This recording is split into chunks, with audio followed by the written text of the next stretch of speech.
Hello दोस्तों, आप लोग कैसे देख रहा है बड़ा बड़ा बिल्डिंग है।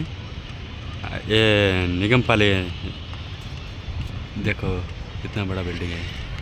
मेरा बड़ा भैया बात कर रहा है और मेरा भाभी के साथ। देखो ये देखो देखो इधर है। ये बड़ा बड़ा बिल्डिंग है। इधर है निगम पाली। अभी हम लोग बिल्डिंग के पास काम कर रहे हैं। ये मेरा छोटा डैडी है। देखो घर में तो रहा आता आ रहा है इसको। उधर बड़ा है बिल्डिंग है। कितना बुला रहा है बिल्डिंग? 50 बुलर बोल रहा है। देखो ये आदमी लोग जर बैठता है। जर निकाल रहा है।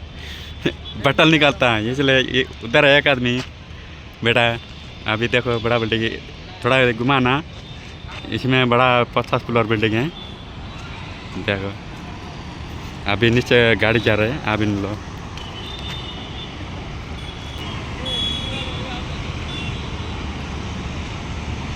नीचे गाड़ी जा रहे हैं। नीचे रास्ता में इधर में है हैदराबाद।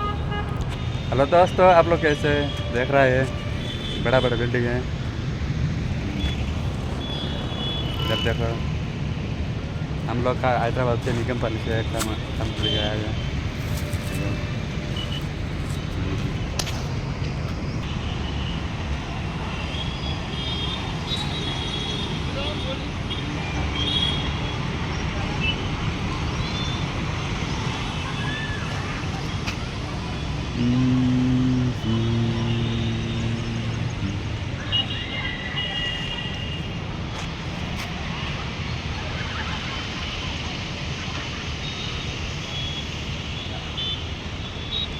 देखो देखो देखो देखो इधर स्कूल में, स्कूल लड़की के पास चल रहा है। लड़की लोग चल रहा है।